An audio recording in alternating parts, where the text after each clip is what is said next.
25 দিনের আগে gas booking নয়, কি সমস্যায় পড়তে হচ্ছে আমজনতাকে। গ্যাস বুকিংয়ে বড় বদল, 25 দিনের আগে আর বুক করা যাবে না সিলিন্ডার। রান্নাঘরে চাপ বাড়ালো নতুন নিয়ম, গ্যাস বুকিংয়ের সময়সীমা বাড়ালো কেন্দ্র। যুদ্ধের প্রভাব রান্নাঘরে, গ্যাস বুকিং নিয়ে নতুন নির্দেশে বিপাকে সাধারণ মানুষ। 21 দিন নয়, এবার 25 দিন অপেক্ষা। গ্যাস বুকিংয়ের নিয়মে বড় পরিবর্তন। যৌথ পরিবারে বাড়ছে সমস্যা, নতুন গ্যাস বুকিং নিয়মে বাড়ছে দুশ্চিন্তা।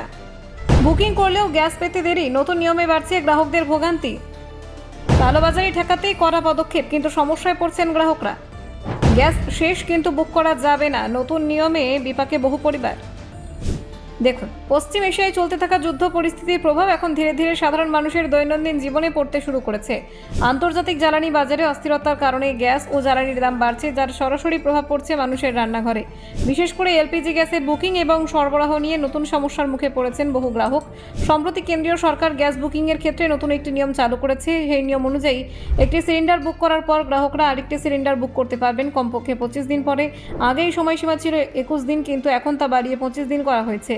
এই সিদ্ধান্তের ফলে অনেক পরিবারই সমস্যায় পড়েছেন। বিশেষ করে যেসব পরিবারের সদস্য সংখ্যা বেশি, সেখানে গ্যাসের ব্যবহার স্বাভাবিকভাবেই বেশি হয়, ফলে একটি সিলিন্ডার অনেক সময় 1 মাসও টেকে না। যৌথ পরিবারগুলির এই সমস্যা আরও স্পষ্ট হয়ে উঠেছে। অনেক পরিবারে 8 থেকে 10 জন সদস্য একসঙ্গে থাকেন এবং দিনে 2 বা 3 বার রান্না হয়, ফলে অনেক সময় দেখা যায় যে একটি সিলিন্ডার 20 থেকে 22 দিনের মধ্যেই শেষ হয়ে যাচ্ছে।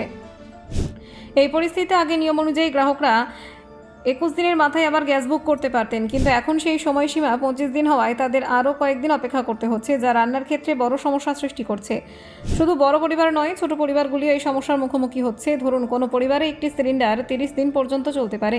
তারা যদি 25 দিনের মাথায় আবার বুকিং করে, তাহলে অনেক সময় ডেলিভারি পেতে সময় লাগছে। বাস্তবে অনেক জায়গায় দেখা যাচ্ছে গ্যাস বুক করার পর সিলিন্ডার হাতে পেতে 15 থেকে 20 দিন পর্যন্ত সময় লেগে যাচ্ছে। ফলে বুকিংয়ের সময়সীমা এবং ডেলিভারির সময় মিলিয়ে অনেক পরিবারকেই কিছুদিন গ্যাস ছাড়া থাকতে হচ্ছে। সবচেয়ে বেশি সমস্যায় পড়েছেন তাদের কাছে একটিমাত্র সিলিন্ডারের সংযোগ রয়েছে তারা। এই ধরনের গ্রাহকরা সাধারণত গ্যাস পুরোপুরি শেষ হওয়ার পরই নতুন সিলিন্ডার বুক করেন। যদিও গ্রাহকরা সিলিন্ডার বুকিংয়ের 20 দিনের মধ্যে শেষ হয়ে যায়, তাহলে তাকে আরও 5 দিন অপেক্ষা করে 25 দিনের মাথায় নতুন বুকিং করতে হবে। এরপর আবার 15 থেকে 20 দিন অপেক্ষা করতে হতে পারে ডেলিভারির জন্য। এই নতুন নিয়ম চালুর পেছনে সরকারের একটি নির্দিষ্ট উদ্দেশ্য রয়েছে। কেন্দ্রের মতে, গ্যাসের কালোবাজারি এবং অপ্রয়োজনীয় মজুত রুখতে বুকিংয়ের সময়সীমা বাড়ানো হয়েছে। সরকারি সূত্রে জানা গিয়েছে, সাম্প্রতিক সময়ে অনেক গ্রাহক প্রয়োজনের তুলনায় অনেক আগেই গ্যাস বুক করতে শুরু করেছিলেন। আগে যেখানে প্রায় 55 দিন পর গ্যাস বুকিং করা হতো, সেখানে অনেকেই 15 দিনের মধ্যে নতুন বুকিং করে ফেলছিলেন। এই প্রবণতা রুখতে এবং প্যানিক বুকিং বন্ধ করতে কেন্দ্র এই নতুন সময়সীমা নির্ধারণ করেছে। এর ফলে বাজারে গ্যাসের সরবরাহের ওপর চাপ কিছুটা কমবে বলে মনে করছে সরকার। এছাড়াও জ্বালানি সরবরাহ সঠিকভাবে বজায় রাখতে কেন্দ্র আরও কিছু নির্দেশিকা জারি করেছে। এই নির্দেশিকায় বিভিন্ন ক্ষেত্রের জন্য গ্যাসের সরবরাহে নির্দিষ্ট অগ্রাধিকার ঠিক করা হয়েছে। Bureau report, Nabajagaran TV.